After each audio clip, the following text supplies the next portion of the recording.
In 2013-2014, the Kenyan government, through the Ministry of Education, started a major curriculum reform in order to align the curriculum with the goals and aspirations of Kenya Vision 2030, as well as emphasize on national values.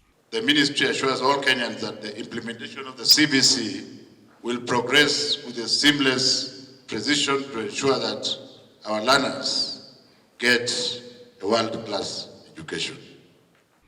CBC is a competency-based curriculum that aims at the early identification and nurturing of talents, introduction of national values, national cohesion, and integration of ICT in the education system, and introduction of learning pathways that ensure every learner graduates from the education system with competencies that empower them to exploit their full potential. The implementation of the competency-based curriculum and the competency-based assessment heavily relies on the utilization of ICT.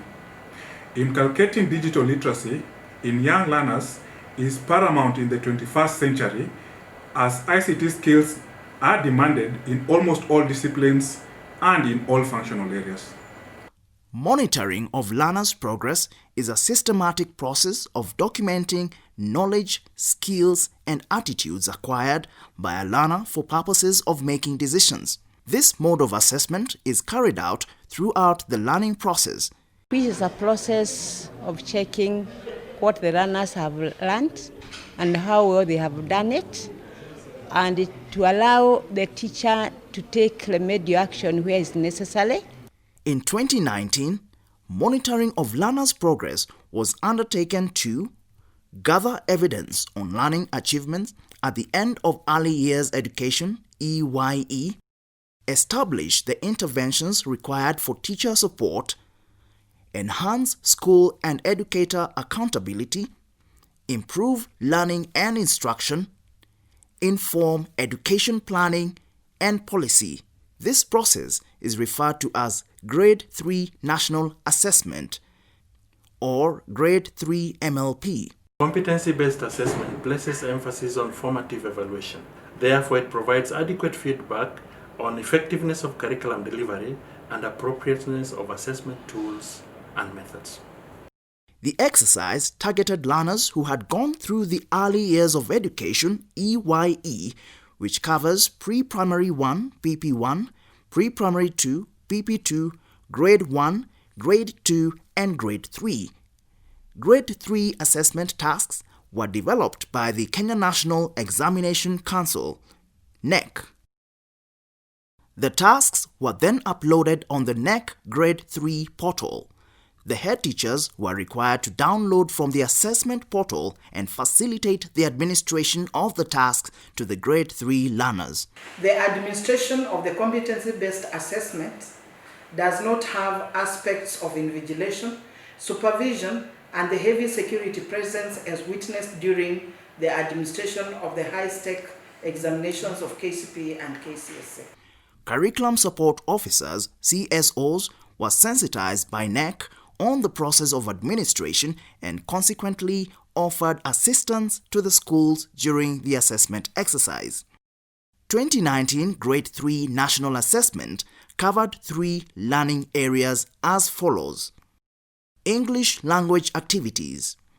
The tasks focused on listening, speaking, reading and writing skills. Mathematical activities. The tasks sought to determine learners' abilities to apply problem-solving, creativity, and digital literacy skills using activities in numbers, measurements, and geometry. Integrated Learning Areas, ILA. This is a multidisciplinary approach that requires the learners to show the application of core competencies in the performance of tasks involving drawing experiences from the following learning areas: environmental activities, hygiene and nutrition activities, Kiswahili language activities. Kiongozi wa sherehe anawatuliza wanakijiji, anawaonya wasile bila kunawa mikono. Movement or physical education and creative activities, that is art, craft and music, religious activities. During the administration of the 2019 Grade 3 National Assessment, a teacher from Gangarithi Public Primary School in Nyeri County, who integrates ICT in teaching and learning in the school, took her skills a notch higher by using the learners' tablets to administer the Grade 3 assessment. Computer came to school. We embraced the whole issue, and our teachers have totally embraced, especially the Grade 1, Grade 2, and the Grade 3. Most of the learners here can operate their own, especially the weak one.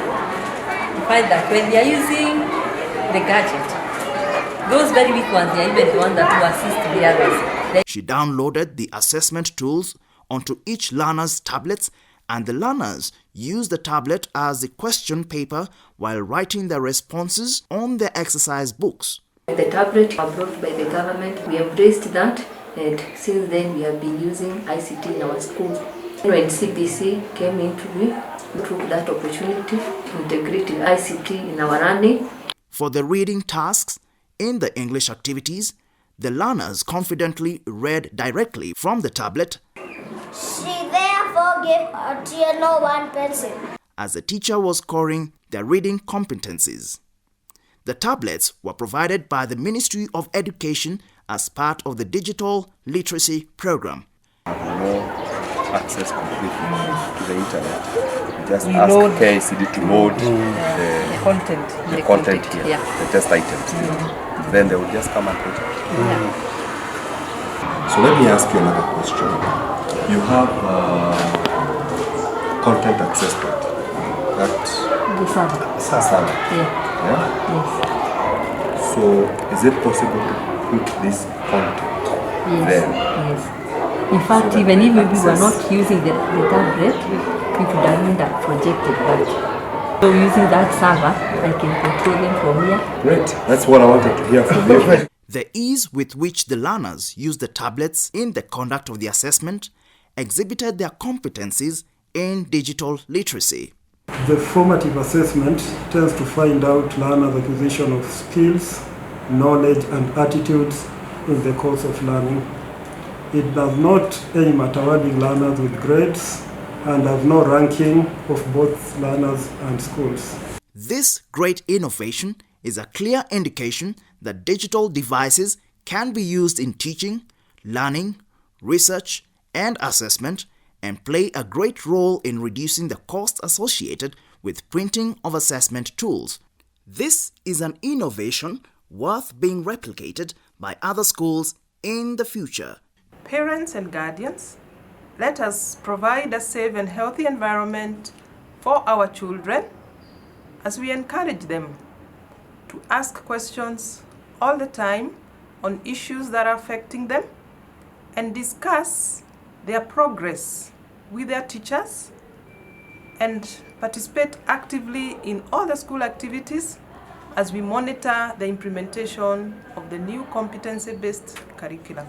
Together, we can achieve effective learning and assessment as we nurture every learner's potential.